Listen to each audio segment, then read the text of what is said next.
Mon top 5 des films de Stallone, alors encore une fois, c'est personnel et j'attends ton classement en commentaire. C'est un acteur que j'aime beaucoup avec une filmographie incroyable. Et on va commencer tout de suite avec le numéro 5 de ce classement. Daylight, sorti en 96, Stallone va se retrouver coincé dans un tunnel qui a explosé et où il y a de l'eau qui va s'infiltrer.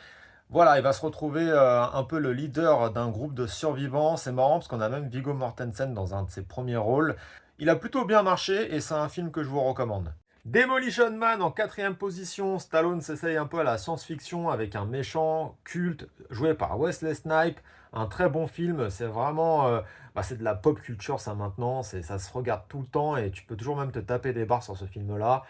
Quatrième position.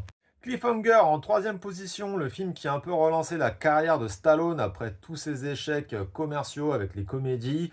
Là, on est dans la lignée d'un John McClane dans Les Rocheuses où Stallone va devoir dézinguer des terroristes. C'est vraiment vertigineux et il y en a vraiment très peu des films comme ça dans la montagne qui te donnent le vertige à ce point-là.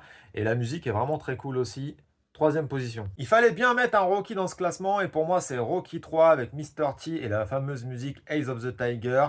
Pourquoi? Parce que c'est un Rocky qui est au sommet de sa gloire, qui a tout gagné, qui devient un peu feignant, qui va se reprendre une claque et qui va devoir remontrer encore que c'est le boss. Voilà, deuxième position, Rocky 3. Fallait bien mettre un Rambo dans cette sélection en top 1 et pour moi c'est le Rambo 2. Pourquoi c'est pas le 1, même s'il a beaucoup de qualité et d'introspection, une grosse performance de Stallone.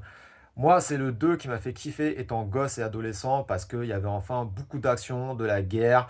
Voilà, une aventure. Il fallait qu'il aille sauver des prisonniers au Vietnam. C'est ce qu'on voulait voir aussi dans le premier Rambo, qu'on n'a pas trop eu.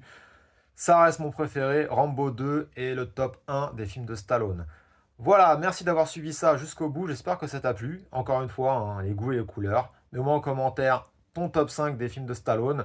Je ferai peut-être une autre vidéo sur les autres films de Stallone où il est plutôt en duo ou peut-être en second rôle, parce qu'il y en a aussi des très bons. Dis-moi en commentaire si tu veux les voir. Merci à toi, à la prochaine.